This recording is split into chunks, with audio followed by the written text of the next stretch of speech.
మిగిలిన టికెట్ బుకింగులతో పోల్చుకుంటే ఐఆర్‌సీటీసీ తలనొప్పి ఎక్కువండి. విపరీతమైన నావిగేషను, విపరీతమైన లాజిక్కులు, క్యాప్చాలు నాకైతే మొన్నటిదాకా చాలా చిరాకేసేది. మరి గమనించారో ఏమో తెలీదు గానీ ఏఐని వాళ్ళు ఇంట్రొడ్యూస్ చేశారండి. ఇప్పుడు టికెట్ బుక్ చేసుకోవాలన్నా, రీఫండ్ చెక్ చేసుకోవాలన్నా, క్యాన్సిల్ చేసేయాలన్నా చాలా చాలా ఈజీ చేసేసారండి. అంటే నాకు బాగా ఉపయోగపడింది.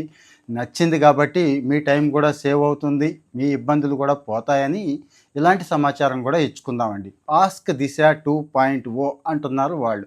ఏం లేదు, మిగిలిందంతా పాతదే ఉంది. కానీ ఏఐని ఇక్కడ ఇంట్రడ్యూస్ చేశారండి. మనుషులకి ఏఐ ఎంత హెల్ప్ చేస్తుంది అంటే, మనం ఏదైనా అడుగుతూ ఉంటే అదంతట అదే చక్కగా చేసి పెట్టేస్తూ ఉంటుంది. అదే చూపిచ్చేస్తూ ఉంటుందండి.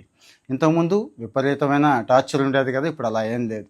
ఐఆర్‌సీటీసీ మీ లాగిన్ ఏదైతే ఉందో ఆ లాగిన్‌లోకి వెళ్ళిపోతే మొబైల్ ఓటీపీ వస్తుంది కదా! ఓకే. ఇంకా అక్కడ పైన ఉంటుంది చూడండి. ఇక్కడ కూడా చూపిస్తున్నాను. పైకి వెళ్ళి ఆస్క్ దిశలోకి వెళ్ళి, ఒకవేళ జనరల్‌గా అందరం ఏం చేస్తాం, ముందు టికెట్ బుకింగ్ కదా! అక్కడికి వెళ్ళి టికెట్ బుకింగ్‌లోకి వెళ్ళి చక్కగా సెలెక్ట్ చేసుకుంటే అదే చాలా రకాలైన హెల్ప్ చేసేస్తూ ఉంటుందండి. చూపిచ్చేస్తూ ఉంటుంది. ఇదా, అదా, అదా, ఇదా అని చెప్పి సెలెక్ట్ చేసేసుకుంటాం. టికెట్ బుక్ చేసేసుకుంటాం. అంతే 1 మినిట్, 2 మినిట్స్‌లో మొత్తం కంప్లీట్ అయిపోతుంది. ఓటీపీ వస్తుంది, చెప్పేస్తాం, అయిపోతుందండి. సేమ్ రీఫండ్ కూడా అలాగే. రీఫండ్‌లోకి వెళ్ళి రీఫండ్ స్టేటస్ ఏంటి ఇలాంటివి చెక్ చేసుకోవచ్చు. సేమ్ క్యాన్సిలేషన్ కూడా అంతే. క్యాన్సిలేషన్ మాడ్యూల్‌లోకి వెళ్ళి అలా చక్కగా చెక్ చేసేసుకుంటే, అంటే అది ఏఐ ఎలా పనిచేస్తుందంటే చాట్ బోట్స్ అంటామండి. లోపల ఉన్నటువంటి కంప్లీట్ డేటాని మన వాయిస్ కమాండ్స్ ఇస్తూ ఉంటే, వాయిస్ కమాండ్‌ని అర్థం చేసుకొని అది తెచ్చి చూపిస్తూ ఉంటుంది. అంటే మనం సెర్చ్‌కి అనుగుణంగా, వాయిస్ కమాండ్ ఇచ్చే సెర్చ్‌కి అనుగుణంగా నీకు ఇది ఫిట్ అవుతుంది, ఇది సూట్ అవుతుంది, ఇక్కడ ఇది ఉంది, ఇక్కడ ఇది ఉంది, తర్వాత ఇది చెయ్యి, అది చెయ్యి అని చెప్పి చూపిస్తూ ఉంటుంది. జనరల్‌గా బస్ టికెట్ బుక్ చేసుకోవడం, ముఖ్యంగా ఫోన్‌పే ఇలాంటి వాటిలో బుక్ చేసుకోవడం చాలా ఈజీగా ఉంటుంది.